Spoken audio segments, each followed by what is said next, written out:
150 years ago, there were 127 known intelligent species populating the galaxy. They ranged from the lithe and graceful, to the bulky and slow, to the many-legged and scary. All kinds of beautiful and unique races participated in galactic society, granting their own unique cultures and voices to the universe. Now there are only 56 at above endangered levels. And of those 56, I want to tell you about the one we all grew to fear above all else. Humans. Humans were the last members to join the galaxy before the calamity occurred, and they hid a lot about themselves and their history. Now that wasn't uncommon.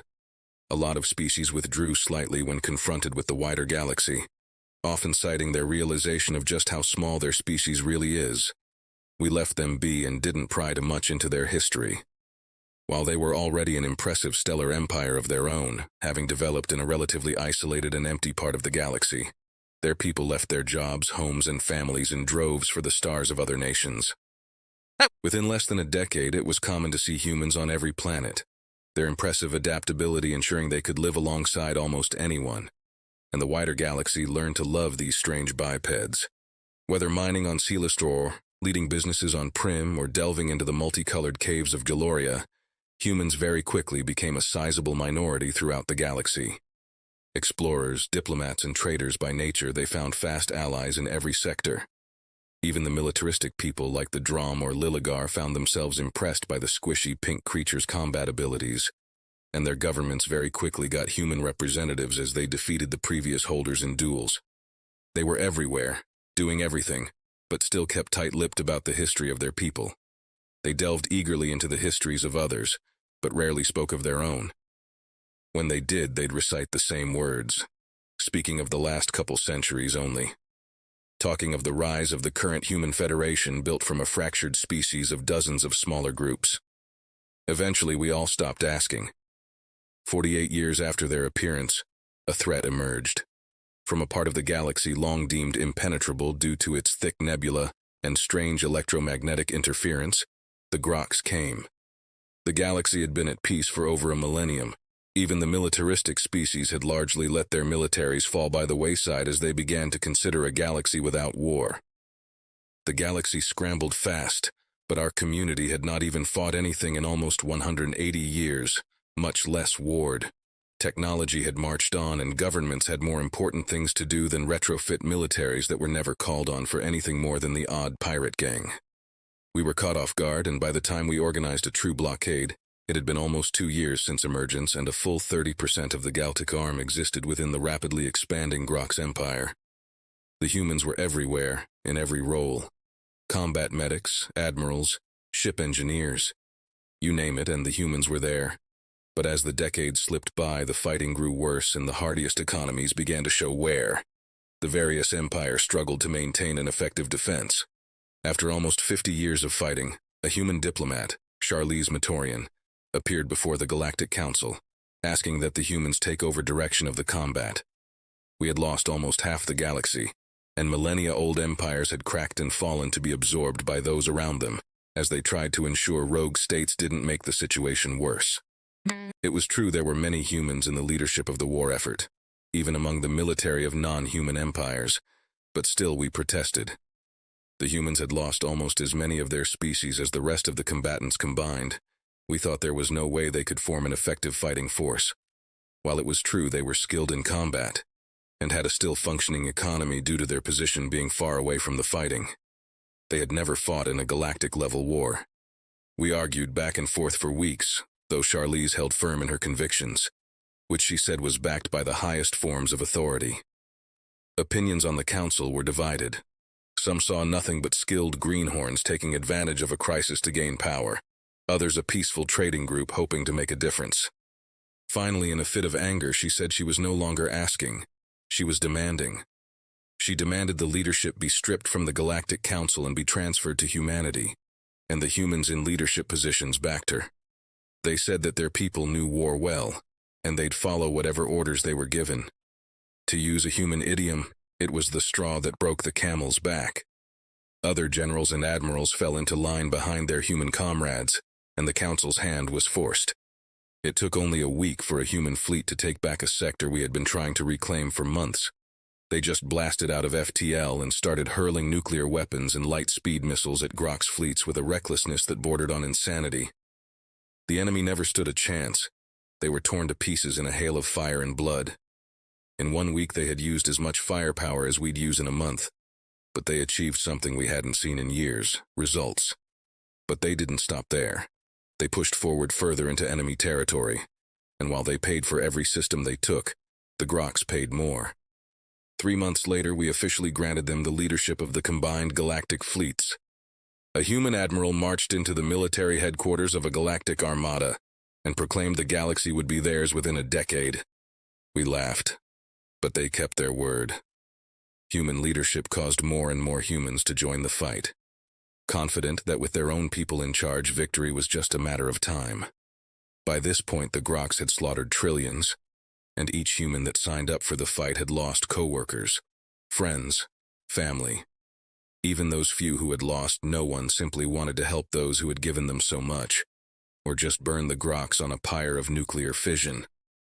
Through the whole of the fighting, humans had been everywhere. Huge medical fleets serviced soldiers wounded in ground fighting. Armadas of human ships tore through space after the enemy with impunity. We had seen every facet and praiseworthy deed the humans had ever done. But while all this was going on, the greatest minds of humanity were debating among themselves, and they had finally reached a decision after a half-century of war. It took them a month to retake sectors long held by the Groks, a year to turn the tide, and by 4 we had the Groks fleeing. But how they did it turned our blood to ice. Biological horrors, the result of twisted experiments by insane scientists, dropped onto worlds to ravage military bases. Where horrors failed, entire colonies were empties of violent prisoners to drop instead, utilizing the chaos they created to tear the Groks' forces apart. Viral bombardment of horrific plagues left entire worlds screaming in agony as their bodies were torn apart from the inside, turning them into sludgy piles of undulating flesh or just ripping their organs apart one by one. Nanite swarms stripped enemy fleets of their hulls, these swarms purposefully spacing the occupants as they repurposed all that delicious metal into more of themselves, eventually growing into planet-sized monstrosities that could consume entire systems in a matter of weeks. And when nanites, viral bombardment, or mutated horrors wouldn't work, the humans simply burned whole worlds in nuclear fire, glassing manufactories and economic centers. They turned the shimmering jewels of the Ateni and Baoma empires into eternally burning monuments of fire to ensure the Groks no longer had a hold on those regions. When the inevitable outcry reared its head, the Admiral Jonas Smythe went on Galactic News and simply said, "Do you want the Groks defeated, or do you want to die to their guns?" By the 6th year, the galaxy had seen our fill of atrocities and turned back. Trying to repair our broken and fractured nations would take centuries, and our economies had been stretched to breaking point. With the Groks' defeat assured, we beat our own swords to plowshares and offered up prayers to our human saviors. But every day that went past, the humans found new and inventive ways of horrifying the universe with their monstrous ideas. Accelerating particles to light speed and slamming them into planets to break them in seconds became a common tactic. Fleets of drone swarms acting like locusts tore apart ships attempting to flee the atmospheres of broken worlds. Worlds that relied on regular food shipments were simply encased in a shield and left alone as the war fleets moved ever onwards. Their inhabitants were left to starve, devolve, or simply tear each other apart as cannibalism became the new norm. But the worst was in the 7th year. Nanite swarms had grown to encompass stars. All the various viruses the humans had were long since retooled for maximum effectiveness. But the humans had learned new ways of war from the other empires, and even from the Groks themselves, and they deployed them eagerly. Relfox stood as the shining beacon of the Linnalian Church. It had been taken in the first decade of fighting and been a major victory for the Groks. An entire system of 20 planets, all perfectly terraformed into the most beautiful garden worlds in the galaxy. A masterpiece of terrestrial engineering and artistic design, its loss had been devastating to the Church's adherents. The humans accelerated a payload into Relfox's sun. In a matter of hours, it went supernova, before collapsing into itself to create a black hole. Eager and hungry, it consumed everything in the system by the end of the week. It was this move that got the humans condemned by the Galactic Council. All the atrocities up until now had been excusable to many, but the humans now had the ability to collapse stars, and this was a step too far. Their condemnation brought outrage across the worlds. People called for them to be removed from the War Council, but the human leadership sent but one message in return. This is war. In war, there is but victory or death, and we will achieve victory.